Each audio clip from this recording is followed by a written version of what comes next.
Anno Muta.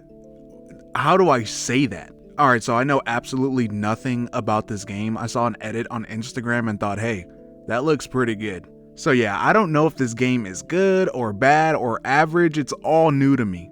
The description on my PS5 cover says, "Welcome to a neon-covered 2D meets 3D cyberpunk world." That tells me nothing. This is kind of cool. I gotta experience this with y'all, but whatever. Let's just start.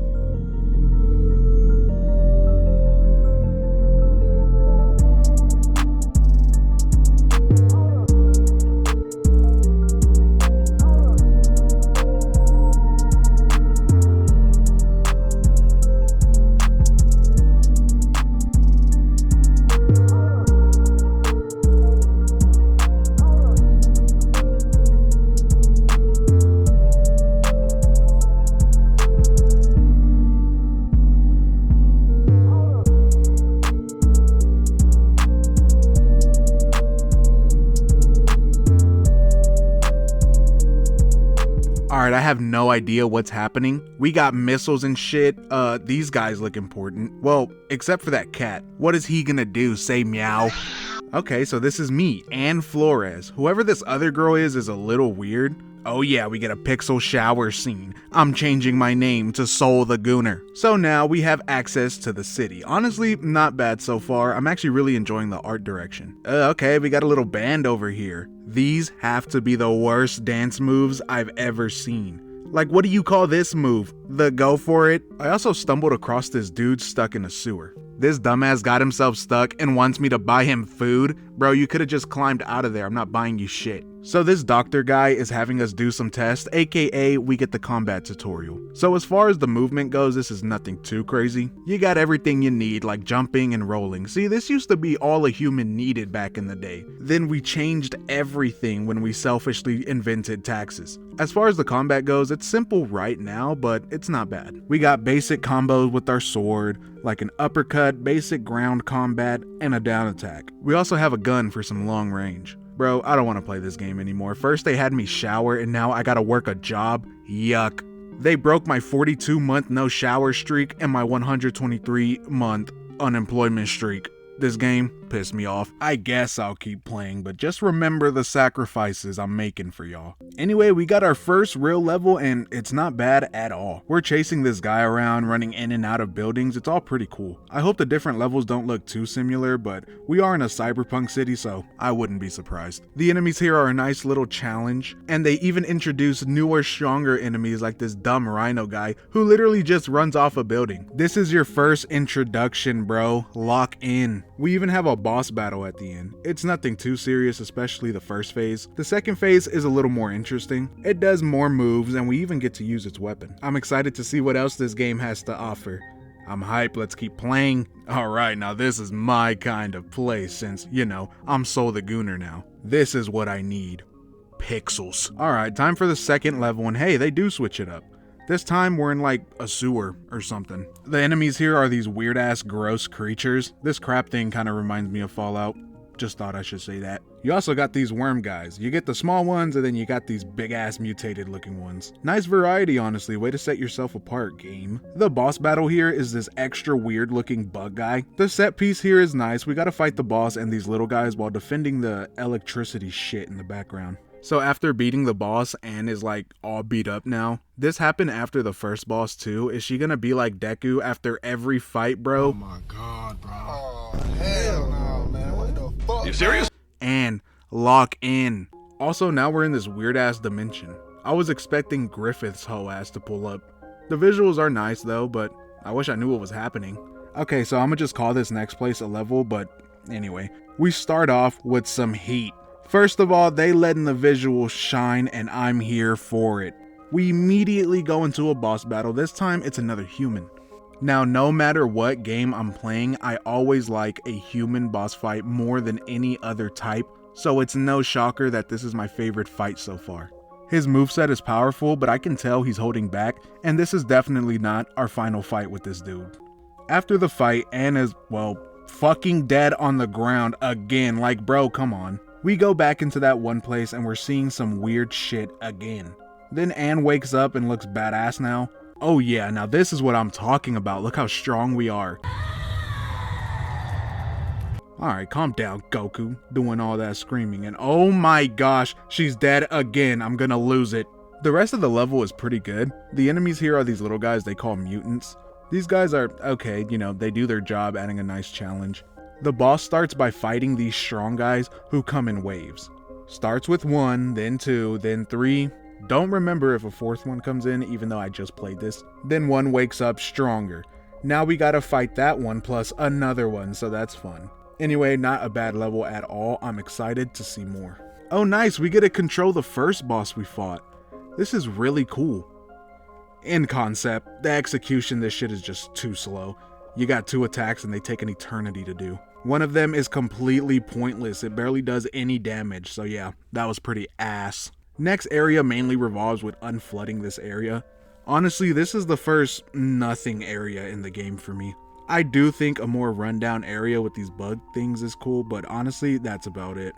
They reuse a boss, but this time it can fly, and that was just annoying. But hey, we're finally out of that underground hellhole. Man, I'm not looking too good. I need to release some stress. I know exactly where I'm going. I'm going to work. Where did y'all think I was going, dude? $80? That's it? Let this be a lesson. Don't get a job. Next area has us on a ship. At first, we're sort of sneaky, so no one really knows I'm here. But after we beat this boss, this snitch tells on us, and everyone is on high alert now. Speaking of the boss, it was okay. Honestly, not much to talk about with this one.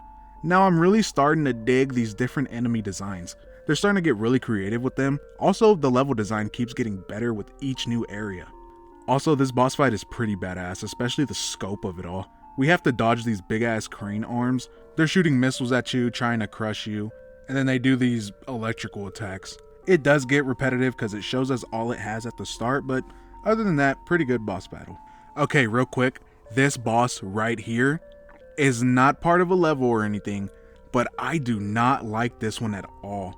I don't know if it's because I'm too weak or something, but geez, this took an eternity to beat. It wasn't visually interesting and the moveset wasn't anything special. I don't know, I really dislike this one. Okay, so the next area is something serious. We got dead bodies all over the place. It does a good job in getting us interested. The enemies here are also pretty strong. They offer a new challenge while still feeling fresh.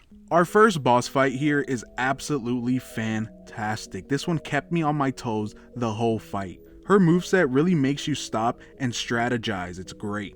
This is the first boss fight where I really had to prioritize my defense and wait for my chance to strike.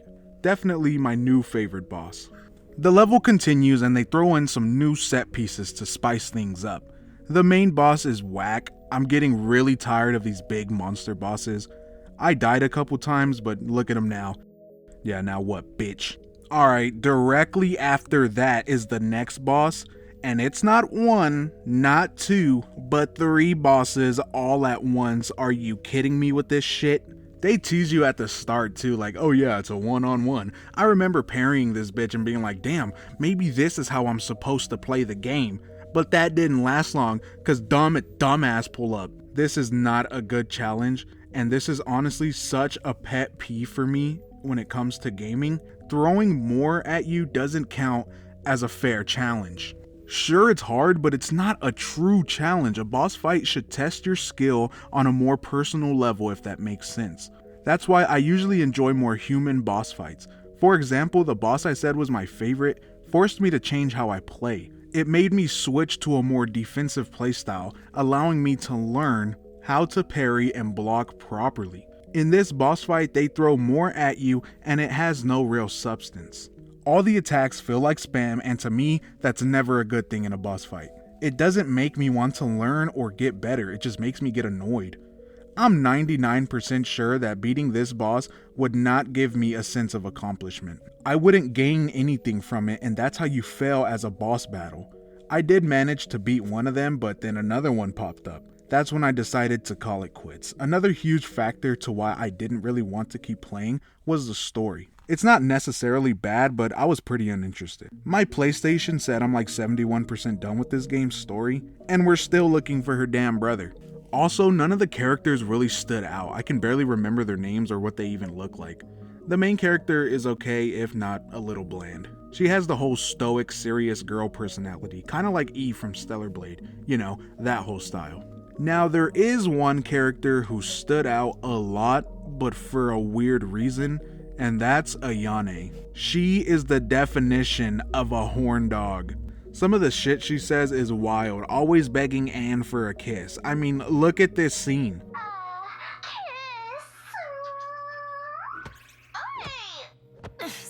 Stay away from me. Are you kidding me? You're literally getting kicked in the face and you still can't take the hint?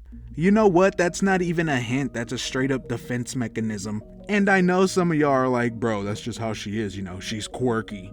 Man, hell nah, shut that up, because I know damn well if Ayane was a man and not a girl, this would 100% not be accepted. She would be getting 25 to life on some serious charges. Bruh, you know what? I bet most of y'all men would love to have a girl like that anyway. See, that's what's wrong with the world. Maybe we should have let Omni-Man take over this bitch. Maybe that's why that fat-ass asteroid might hit us, because we got until 2032 or some shit to lock in as a species, if we're already not too far gone. Damn, that was crazy. All of this over one character is nuts. Plus, it's kind of hinted at that these two actually got feelings for each other, so maybe this is just how they flirt. My bad, y'all. Alright, so I know I've been sounding a little negative, but this is honestly not a bad game, so let's jump into some of the positives. For starter, this game has some amazing graphics. I really dig the art style. I've always been a sucker for these pixelated style of games, and they pull it off really well here. Everything looks so vibrant and stylized. It's a really good mix. The best places are the cities. Well, to me anyway. My personal favorite being Noctis City. Y'all already know why. Yo, what the fuck is this guy doing over here? Get him out of here, he's ruining my immersion. Nah, but for real, this definitely feels the most cyberpunk. You got bright lights, ads plastered all over the place, homeless people, I mean, the gang's all here. The people look futuristic, you even got straight up robots walking around. Honestly, everything is designed really well. I know I was kinda dogging on the bosses, but I gotta admit, they look super cool. You know, it's kinda hard for me to talk about design without sounding repetitive. I can't just say everything looks cool. At least I don't think I can. I don't really know what I'm doing. Another highlight of this game is the combat. As you can probably tell from watching the gameplay, this game's combat section is in 2D. I don't really know what this genre is called, but I'm pretty familiar with it. These combat sections are the best part of the game by far. The combat here is fun, and as you progress, you get more moves and more weapons. Each weapon has its own strengths and weaknesses, making you experiment with your loadout. My personal favorite being the dual blades. You have a skill tree here and it's pretty expansive. I focused on upgrading my offense, and at no point did I feel as strong as I should have. This is fully upgraded and I'm tickling these fuckers, man. I need my hits to feel like they have power behind them, and they just don't. The enemies barely stagger too, which definitely doesn't help. The enemies not staggering also lets them spam, and that's no good. Let's see, what else we got? Oh, the side quest. I'm gonna be honest, I didn't even bother with these. 2 out of the 3 I did were looking for clues, and I checked out. So Anno Time, or however you pronounce it, is a game that splits right down in the middle for me. There's a lot to like, but there's also a lot to not like. But in no means is this game horrible. If this game looks your style, then I say go ahead and try it. Anyway, like if you liked it, subscribe if you want to see more, and well, I'm out of here.